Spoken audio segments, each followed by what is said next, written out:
Morning, Janice. Morning, Anthony. Today we'll talk about how Bitcoin inheritance needs layers. We've talked about this in the past, but we're going to cover how legacy financial accounts or traditional financial accounts, they already have layers. And as you probably know, if you self-custody, Bitcoin does not. So we'll talk about the drawbacks of constantly seeking perfect Bitcoin inheritance solutions or kind of getting stuck on that. And then we'll talk about maybe a few different ways you might want to approach these layers. Yeah? Yep. Okay, so what am I talking about with layers? So legacy assets already have several layers or contingencies. You may not even realize it. So on the testamentary side, meaning, deciding who gets what, you might have a will, you might have a trust, but if you don't have those, you might have beneficiary accounts, you might have a transfer on death designation. And if you don't have any of those, you have the default inheritance state laws called intestacy. Yes. So basically, even if you do nothing, there's that safety net of intestacy to decide who gets what. Similarly, within your will or within your intestacy, you have backup heirs. So if intestacy says your spouse gets everything, but your spouse dies, you're wondering, oh, do I have to name somebody? No. They say to your kids. And if you don't have kids, it goes to your... Right. And so forth and so forth. Similarly, your will or trust may name an executor or trustee. You may name backups. But even if you don't, the default inheritance laws have backups sort of slotted in an order of priority, again, by default law. That's all in there. That doesn't exist for Bitcoin, and that's why it's important to have your will or trust set up. The other side of Bitcoin inheritance is custody, because so many Bitcoiners self-custody, as they should. Yes. When you have legacy assets, or actually custody Bitcoin assets even on an exchange, you have a couple of layers of fail-safes that you may not sort of have thought about. Number one, you have password recovery. Right. While you're living, or even your heirs have the ability to just contact the institution and say, hey, I need to redo my access. Here's my mother's maiden name or my favorite ice cream or whatever the questions are. Right. Regain access, as we've all done. Yes. When you forget your password, you can click a link that says forgot password, and a couple seconds later you're in. Right. And then you have, if you pass away, or when you pass away, your heirs have a third-party custodian who they can turn to and hand them a package with a death certificate or letters testamentary or a proof of trust, and say, okay, here, I am that person's nephew. Here's my proof that I'm that nephew and I have a legal access. Now you can release the funds to me. That's true with bank accounts, brokerage accounts, life insurance or insurance instruments, and exchange Bitcoin on exchanges or other custody solutions. As you know, with self-custody, you don't have that third party, at least naturally built in, to turn to. And then lastly, if none of this happens, you have a whole system, some would say, rigged system called unclaimed funds. Oh, that's our favorite. And most people don't know about this, but it's a system where if nobody claims the Bitcoin or the asset, there are steps and there are procedures after certain amounts of time where the assets go to the state, and the state holds them and has a whole procedure for anyone who has for any heir to recover those assets. Mm-hmm. So again, the point is you have all these layers and all these safety nets so that the assets just don't disappear. Yeah, they're not going to get lost, right? Because like you said, the last thing is these unclaimed funds, and they sit forever, right? Yep. But I mean, again, as you know, Bitcoin has none of these. No. Nope. At the time. And, we're definitely in the early stages. Things will be built out. But at the moment,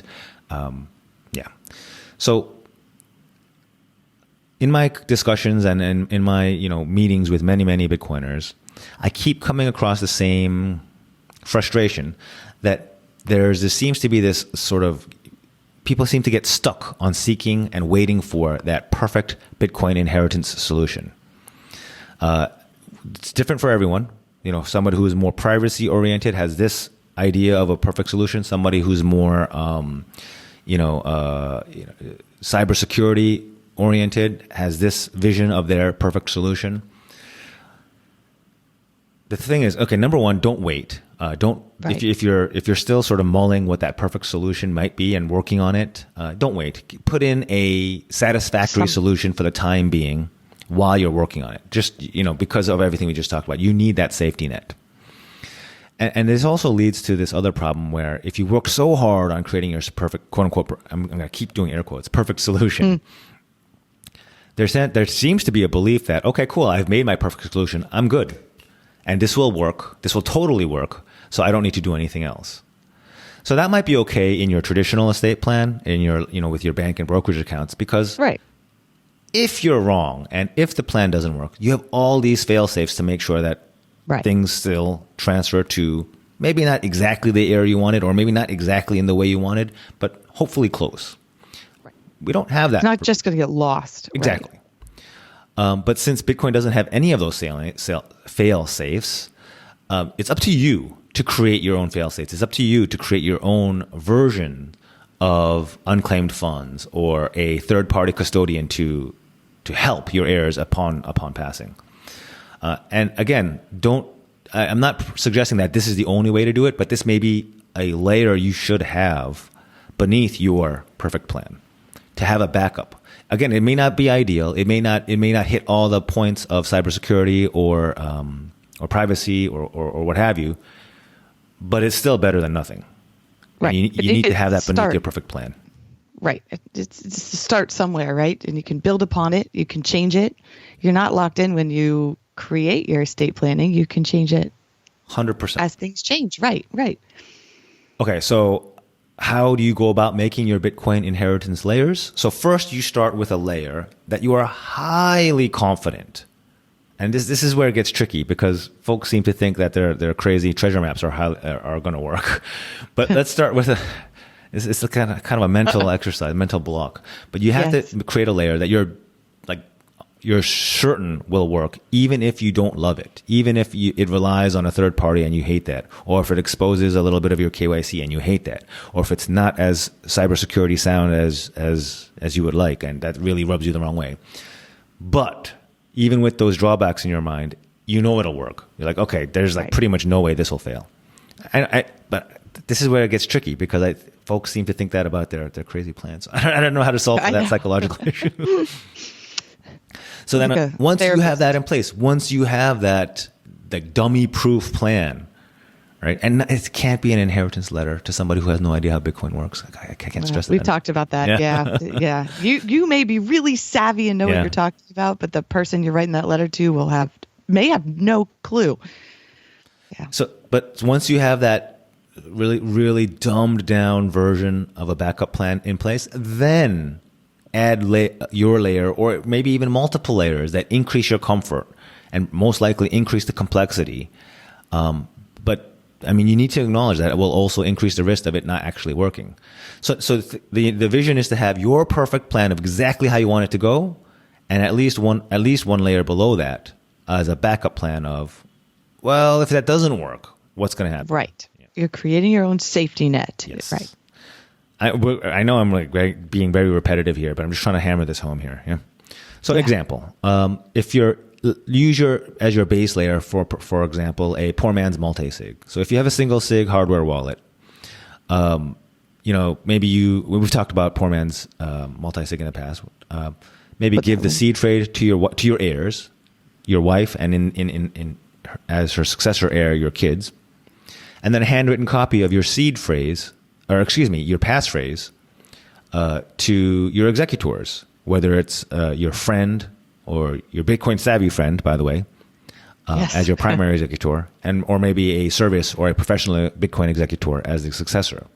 So you have all these combinations where there will be a way, or you're fairly confident there's a way to combine the seed phrase with the passphrase.